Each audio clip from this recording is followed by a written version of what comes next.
Olá, viva! Escrevi hoje para o Jornal Público uma crónica sobre o ensino superior em Portugal, porque é que ele deve ser uma prioridade, como deve ser uma prioridade e para quê? Para que precisamos do ensino superior público como prioridade numa estratégia para Portugal na próxima geração. O ponto de partida dessa crónica é o das propinas, do seu estabelecimento, da sua implementação e da sua possível abolição, agora que até o Presidente da República, que no passado defendeu a introdução e o aumento das propinas, defende que elas foram, afinal, um falhanço. E eu concordo. Mas este debate sobre as propinas deve ser um debate alargado, de forma sistémica, a todos os aspectos do papel que deve desempenhar o ensino superior público no nosso país e, portanto, um debate que nós devemos iniciar e que devemos prolongar. Estou interessado em trazer ideias para cima da mesa, estou interessado em ouvir ideias também desse lado. Por isso decidi gravar este vídeo e, para além da crónica, poder detalhar, prolongar algumas das ideias que aí defendo. Então, em primeiro lugar, o porquê. Porquê é que precisamos de fazer do ensino superior público uma prioridade? Quando em políticas públicas tanta coisa pode ser ou deve ser prioridade ao mesmo tempo.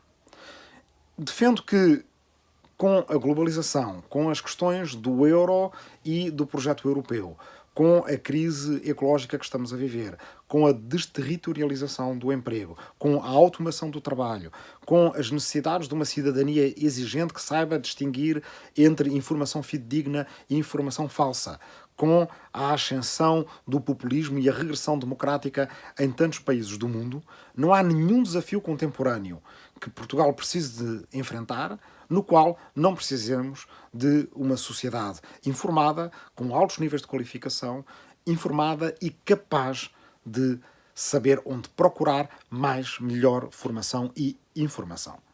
E, portanto, isso depende de ter um ensino superior público que seja prioridade do ponto de vista político e orçamental, de uma forma como nunca foi no nosso país.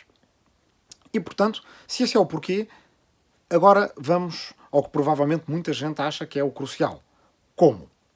As propinas, lembremos-lo, foram uma espécie de um atalho político nos anos 1990 e 2000, em que alguns políticos, pelo qual alguns políticos enveredaram como forma de desresponsabilizarem o Estado das necessidades prementes e permanentes, e às vezes crescentes, de financiamento do ensino superior.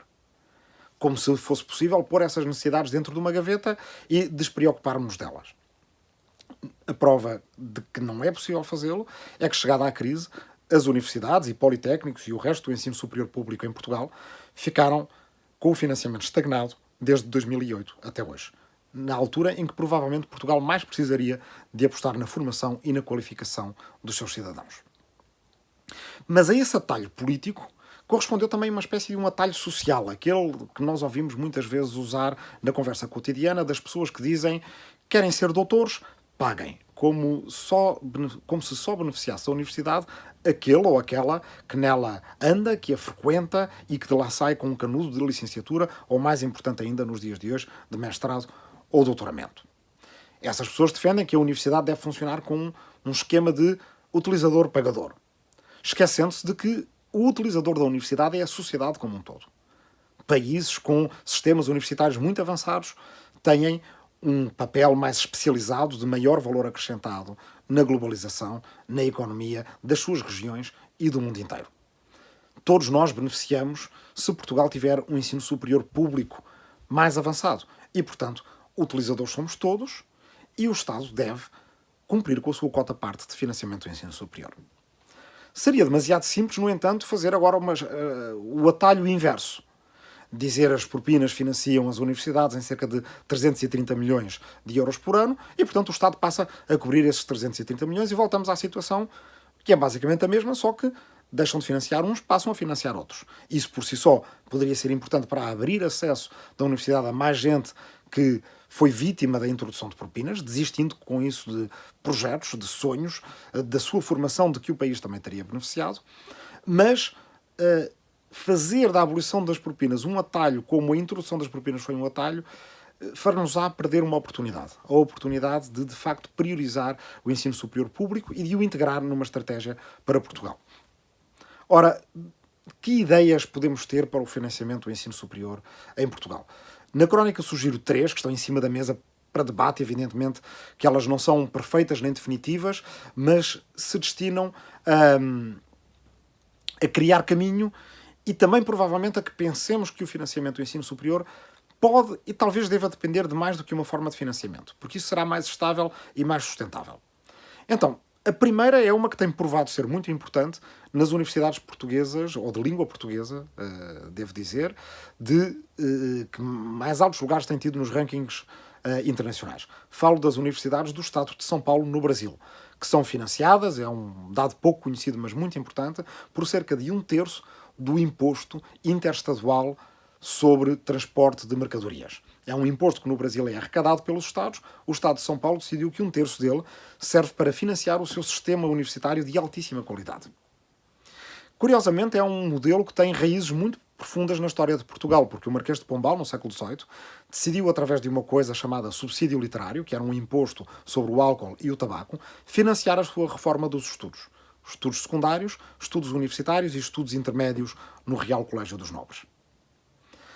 Transferido para a atualidade e transferido da realidade brasileira ou do Estado de São Paulo para a realidade portuguesa, isso poderia significar que uma parte do IRC, por exemplo, o imposto que incide sobre os lucros dos agentes económicos empresariais, das pessoas coletivas, devesse financiar em parte a universidade, mas que parte da universidade? Proponho, por exemplo, que esse financiamento seja um financiamento que crie um fundo para o investimento no ensino superior. Um fundo que serve para novos laboratórios, para novas bibliotecas, para novos edifícios, para a renovação do quadro docente das universidades, por exemplo. Os agentes económicos, as empresas em particular, vão beneficiar dessa classe trabalhadora mais qualificada em Portugal.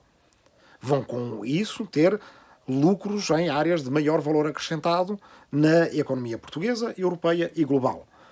É então legítimo pedir-lhes um esforço de financiar um fundo de investimento no ensino superior que permitirá às universidades portuguesas ver a vários anos, ver até a várias décadas e fazer os investimentos do futuro.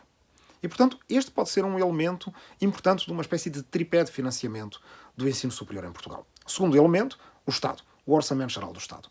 Não é bom que o Estado se desresponsabilize das universidades, não é bom que o Estado arranje atalhos para as despesas de funcionamento do ensino superior. O Estado deve assumir essas despesas de funcionamento. E agora vamos a um terceiro aspecto, aquele que muita gente fala quando diz que as pessoas que saem com um curso da universidade têm mais probabilidades de ter rendimentos mais altos e que, portanto, o curso é também um investimento, e é-o em muitos casos, para níveis de rendimento mais elevados.